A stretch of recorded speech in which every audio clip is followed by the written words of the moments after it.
il faut que tu saches que le monde a besoin de ta lumière. Il est important que tu brilles jusqu'à la fin de ta vie. Et ce thème, c'est pour t'expliquer pourquoi ta lumière est importante, pourquoi tu dois l'utiliser et comment l'utiliser. C'est depuis quand tu es une lumière?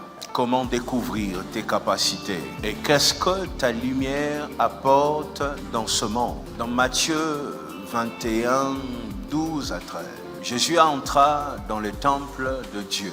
Il chassa tous ceux qui vendaient et qui achetaient dans le temple.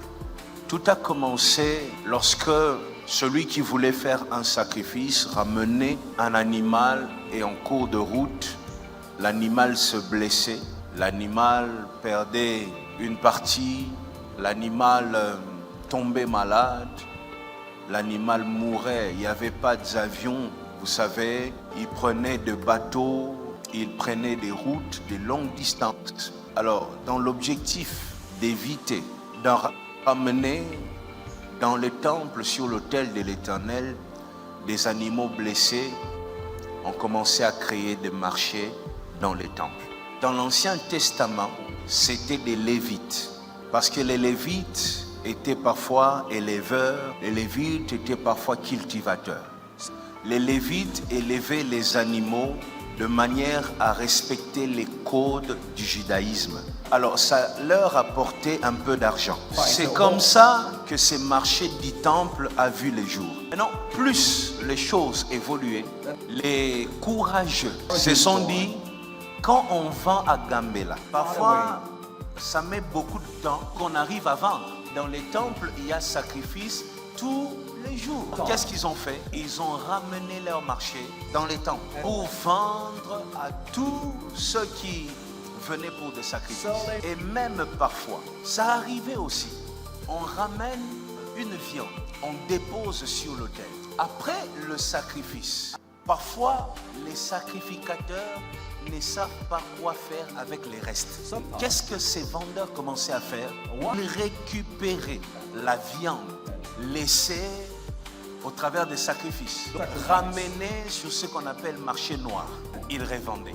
Parce que même dans les temples des idoles, c'est-à-dire on prend la nourriture, on dépose sur l'autel, on considère que Dieu a reçu le sacrifice. Maintenant, après, eux retirent ça, ramènent sur les marchés. Maintenant, il y avait de juifs parce que c'était moins cher.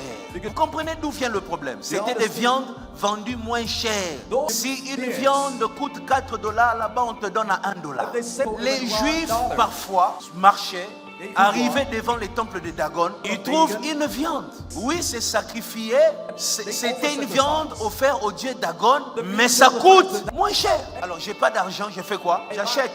Je vais manger chez moi. C'est pour cette raison que l'apôtre Paul écrit, dit, ne mangez pas une viande sacrifiée aux idoles. Ces marchés ici, c'est ce qui se faisait là-bas. Vous voyez ça?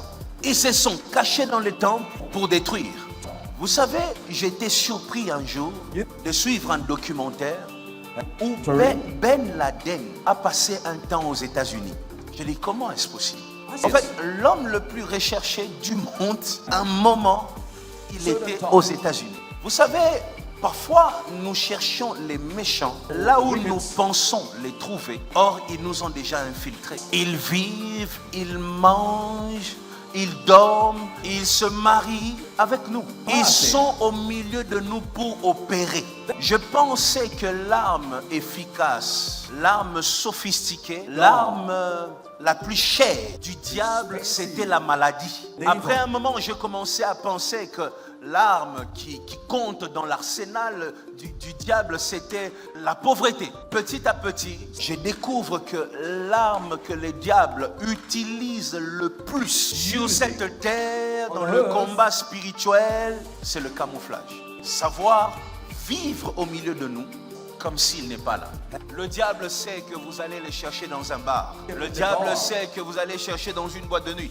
Le diable sait que vous allez les chercher là où il y a les tueurs. Le diable l'a compris, il a quitté ces lieux, il est venu s'installer dans l'église. Il se camoufle tous les jours. Jésus est arrivé dans le temple, il a remarqué que tous ceux qui étaient là au service n'étaient pas que lévites. Il y en a qui étaient des escrocs, des simples commerçants, cherchaient à gagner leur vie derrière les sacrifices. Jésus s'est levé pour arrêter ça. La Bible dit, 2 Corinthiens chapitre 11 verset 14, et cela n'est pas étonnant que Satan lui-même se déguise en ange de lumière. Comme je vous ai dit, si nous n'avons pas la lumière, si nous ne brillons pas, nous serons surpris à tout moment. Le diable sera totalement installé et ça sera difficile pour nous à un moment de les déloger, de les chasser de nos familles, de les chasser de nos églises, de les chasser de nos entités, de les chasser de nos pays, de les chasser